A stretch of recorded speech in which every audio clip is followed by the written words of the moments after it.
พี่น้องนี่ต้นมะเขือรีบ่พี่น้องป้าต้นมะเขือยังไงกระเดียกระดอเนาะพัดจะเกิดมา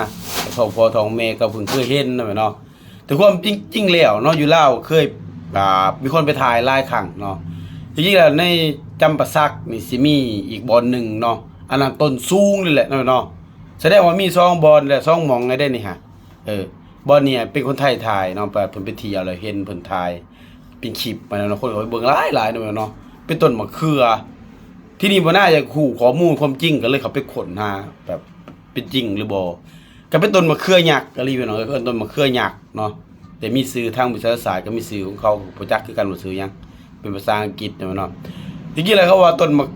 มะเขือยักษ์ประเภทนี้ส่วนใหญ่มันสิมักเกิดแถวเขตร้อนเนาะแถวอเมริกาใต้บ่สินะพี่น้องแถวทวีปอเมริกาใต้สินะบ่จะเป็นบราซิลหรือว่าหยังโบลิเวียบ่ทางประเทศแถวนี้แหละบ่คือตัวไปนั่นเนาะต้นไม้เขตร้อนว่าซั่นซะแต่นี้เขาไปพบแถวปากซองบ่แน่ใจหรือบ่แน่ใจว่า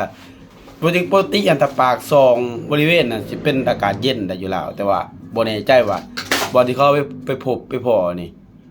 บ่ฮู้ว่าอยู่ในบ่อนอากาศเย็นหรือบ่เนาะเพราะว่าตามข้อมูลที่เขาลงนะบ่น่าไปเบิ่งเขาว่าเป็นต้นไม้เขตร้อนแต่ก็ในประเทศแถวบราซิลอย่างนี้นะเขาสิมักเอาไปปลูกประดับเพราะดอกมันงามเขาว่าดอกมันงามเนาะพี่น้องต้นมะเขืออย่าหาว่าเด้อต้นมะเขือแบบเกิดมาเฮ็ดแต่ต้นนี้ได้เตี้ยๆบ่เกินเม็ดเนาะแต่นี่ต้นเบลอบ่ล่ำเลยเนาะเขาบอกว่าสูงสุดได้ถึง12เมตรแต่ความสูงของต้นนะแต่ว่าต้นนึงที่อยู่จำปาสักอยู่